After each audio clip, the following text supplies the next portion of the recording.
This is our milking parlor. We have a double 45 parallel parlor. We milk our herd through here 3 times a day.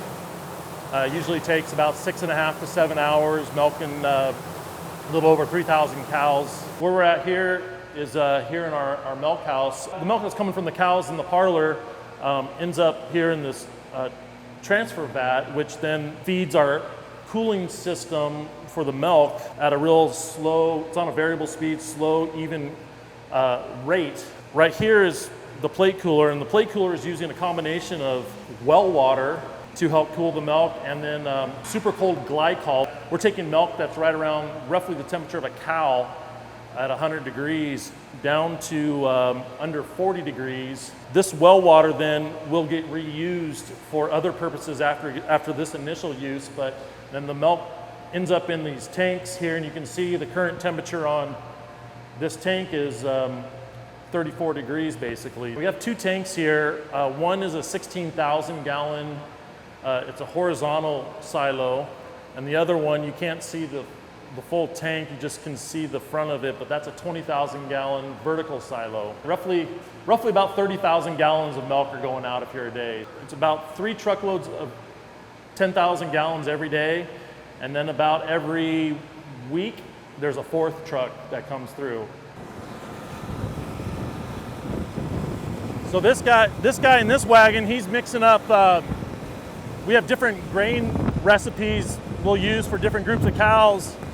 And yeah, so he's mixing up the different commodities that get delivered in here. And there's a guy right next to him, he's actually delivering mineral.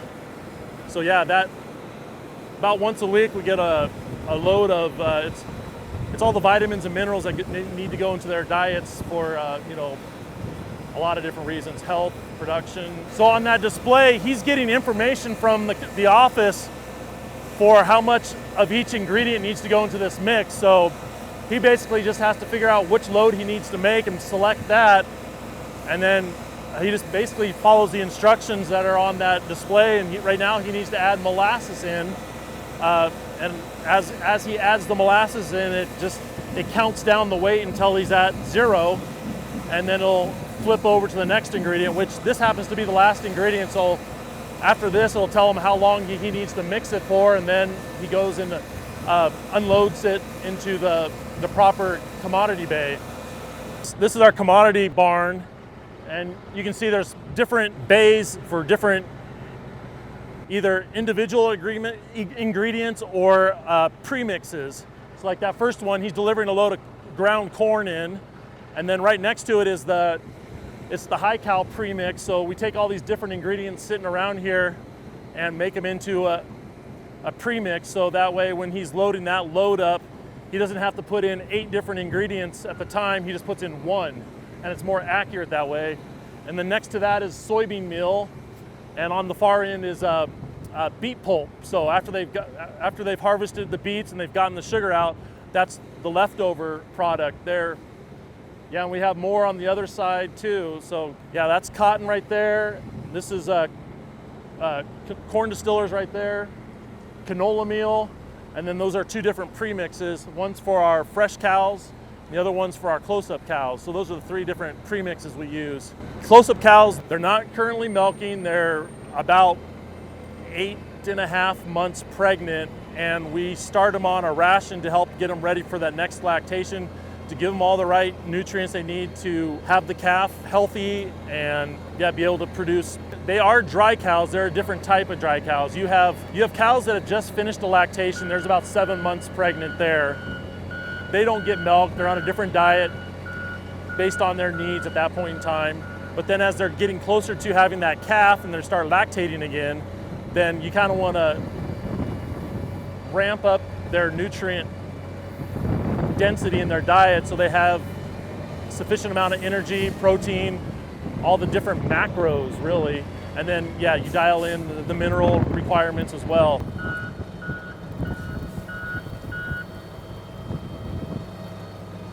Yeah, over here is different hays that we're feeding, you know, depending on the diet that they're going to, you know, more or less, different ratios. Yeah, so you're always taking into account the nutrient composition of each individual ingredient, and different stacks of hay will have different nutritional profiles. You know, more protein, more fiber, less fiber. This feed wagon, it's basically like a giant food processor.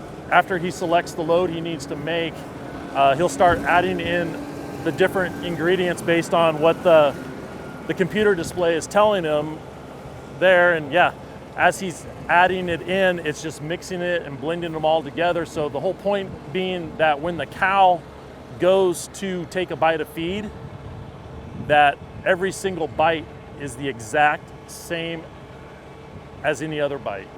Suggs? Well, yeah, this isn't unique, but it's a freestall barn. So yeah, basically the way we have it set up is when the weather's nice or it's dry, we give cows the option of staying inside under the roof and laying in the freestall beds. There's individual beds for each animal in the pen. Or, you know, this time of year when it's nice and dry out, they can go lay out in the corral wherever they're most comfortable.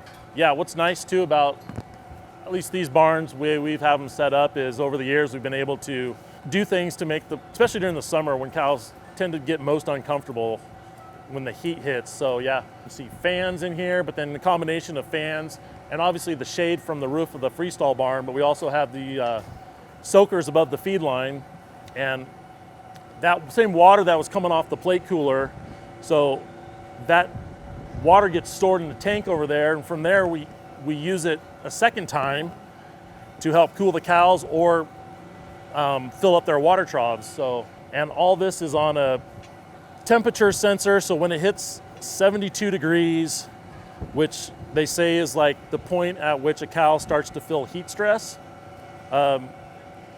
that will kick on, and depending on how hot it is, it'll run for a certain amount of time, and as it gets hotter, it'll change programming so that it runs more frequently, puts more water on them. So the point is, soaks the cows, gets them wet, and then with the fans on, or if you have a day like today where there's a nice natural breeze, the water kicks off, and then what you get, it's like jumping into a swimming pool on a hot day.